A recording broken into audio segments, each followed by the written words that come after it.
তুমি যখন 4-5 বছরের ছোট্ট শিশু ছিলে, তখন কোনো একটা সুন্দর সকালে মায়ের হাত ধরে তোমরা স্কুলে দিয়েছিলে। মা তোমাদেরকে যখন স্কুলে বসিয়ে চলে আসতে যাচ্ছিল, তখন মায়ের হাত ধরে বসেছ, আসতে দিতে চাওনি, অঝরে কেঁদেছ। যখন স্কুল শেষ হয়েছে তখন অপেক্ষা করেছ মা কখন নিতে আসবে বা বাবা কখন নিতে আসবে।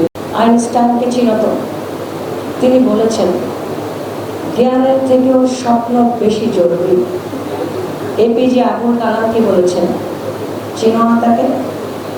তিনি কি বলেছেন? তুমি স্বপ্ন দেখো, সেই স্বপ্ন দেখো তুমি যে স্বপ্ন তোমাকে ঘুমতে দেবে না, যে স্বপ্ন পূরণের তাগিদ তোমাকে জ্বালিয়ে রাখবে, এবং তুমি শুধু পরিশ্রম করবে, পড়াশোনা করবে। আমরা এখানে অনেকেই আছি, খুব ভালো ভালো ফ্যামিলির ছেলে মেয়েও আছে, আবার অনেক সুবিধা বঞ্চিত পরিবারের ছেলে মেয়েও আছে। সবাই কি একই রকমের সুযোগ সুবিধায় থাকবেন? থাকবে না, কিন্তু কখনোই স্বপ্নকে হারাবে না। তোমরা মনে রাখবে, তোমাদের যদি আত্মবিশ্বাস থাকে, তোমাদের যদি সাহস থাকে, অধ্যবসায় থাকে, তাহলে একদিন না একদিন তোমরা অবশ্যই জিতবে। আজকে তোমরা আমাকে দেখছো, আমি যেখানেই যাই আমি কিন্তু এই একটা বক্তব্য বলি সবসময়ের জন্য। আমি আমার মেয়ে শিক্ষার্থী বন্ধুদের উদ্দেশ্যে বলছি, আমি যখন ইন্টারমিডিয়েট পড়তাম, আমি কিন্তু খুব সাদামাটা পরিবারের মেয়ে, একটা মফস্বল শহরে আমার বেড়ে ওঠা। আমার বাবা একজন সাধারণ শিক্ষক ছিলেন। আমি যখন ইন্টারমিডিয়েট পড়ি তখন আমার বিয়ের প্রস্তাব আসে। তো তখন স্বাভাবিকভাবে আমি মাত্র 16-17 বছরের মেয়ে ছিলাম, সিদ্ধান্ত গ্রহণের ক্ষমতা আমাদের ছিল না। আমার বাবা বললেন আমি আমার মেয়েকে বিয়ে দেবো। বিসিএস দিয়েছি, হাঁটি হাঁটি পা পা করে আজকে আমি জেলা প্রশাসক ঢাকা। এই অর্জন কিন্তু একদিন আসেনি। তোমরা কি মনে করছো এই অর্জন আকাশ থেকে করেছে? এই অর্জন একদিনে আসেনি। এর পেছনে অনেক শ্রম আছে, অনেক সংগ্রাম আছে, অনেক ব্যয় আছে।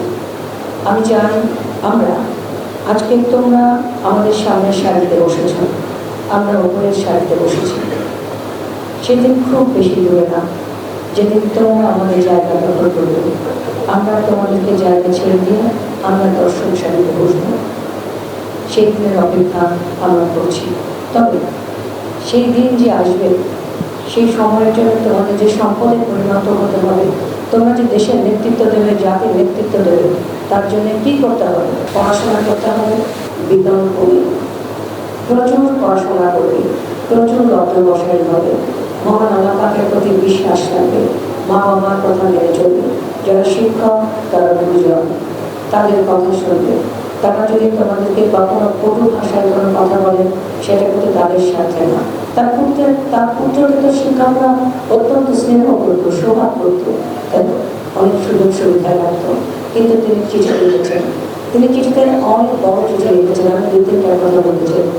তিনি বলছেন, প্রিয় শিক্ষক মহোদয়, আমার সন্তানের প্রতি আপনি সহানুভূতিশীল থাকবেন, তাকে সোহাগ করবেন না, তাকে আদর করবেন না, তাহলে আমার সন্তান নষ্ট হয়ে যেতে পারে। তিনি লিখেছেন, পরীক্ষায় দেখে দেখে পাশ করার থেকে অকৃতকার্য হওয়া অনেক বেশি সম্মানের। কারণ আপনাদের মাধ্যমে তারা আসে, আপনাদের মাধ্যমে জাতি গড়ে ওঠে, আপনারা আমাদের সমাজ বিনির্মাণের কারিগর। আমি অত্যন্ত নিজেকে ধন্য মনে করি। আমার বাবা একজন শিক্ষক ছিলেন, আমি শিক্ষকের মেয়ে, সেই হিসেবে আমি নিজেকে ধন্য মনে করি। তোমাদেরকে অনেক অনেক অনেক ধন্যবাদ জানাচ্ছি, আন্তরিক কৃতজ্ঞতা প্রকাশ করছি আমাকে এখানে কিছু বলার সুযোগ করে দেওয়ার জন্য। আর যারা শিক্ষার্থীরা আছো, অনেকে থাকতে পারো সুবিধা বঞ্চিত শিক্ষার্থীরা, বা বাবা মায়ের কম সামর্থ্য থাকতে পারে, যার যেখানে সামর্থ্য আছে, আমি জেলা প্রশাসক হিসেবে রয়েছি। তোমরা জাস্ট ইয়ামা সাহেবের মাধ্যমে আমার কাছে পৌঁছে যাও। আমার একটা হ্যালো ডিসি আছে, আমি হ্যালো ডিসি দিয়ে তোমাদের কাছে চলে আসতে চেয়েছি। তোমাদেরকে জেলা প্রশাসন ঢাকায় যেতে হবে না, তোমাদেরকে ঢাকার পুরন ঢাকায় যেতে হবে না। তোমরা আমাকে জানাও, হ্যালো ডিসির মাধ্যমে আবেদন করো, যা প্রয়োজন আমি তোমাদের কাছে সেবা পৌঁছে দেবো। শুধুমাত্র একটা চাওয়া আছে, বিনিময় করতে হবে। ভালো মানুষদের সাথে মিশতে হবে। সৎসঙ্গে স্বর্গবাস, অসৎ সঙ্গে সর্বনাশ। তোমার যখন কোনো একটা, তোমাদের এই যে সময়টা, এটা কিন্তু একটা বেপরোয়া সময়। শুধু খারাপ দিকে তোমার মুখ তোমাকে টানবে, শুধু তোমার এলোমেলো কিছু করতে মন চাইবে, নেভার। যখনই তোমার কিছু করতে ইচ্ছে করবে তখন চোখ বন্ধ করো, একবার ভাবো তুমি যে কাজটা করতে চাও সেই কাজটা তোমার পরিবারের জন্য, তোমার সমাজের জন্য, তোমার শিক্ষকদের জন্য ভালো হবে কিনা।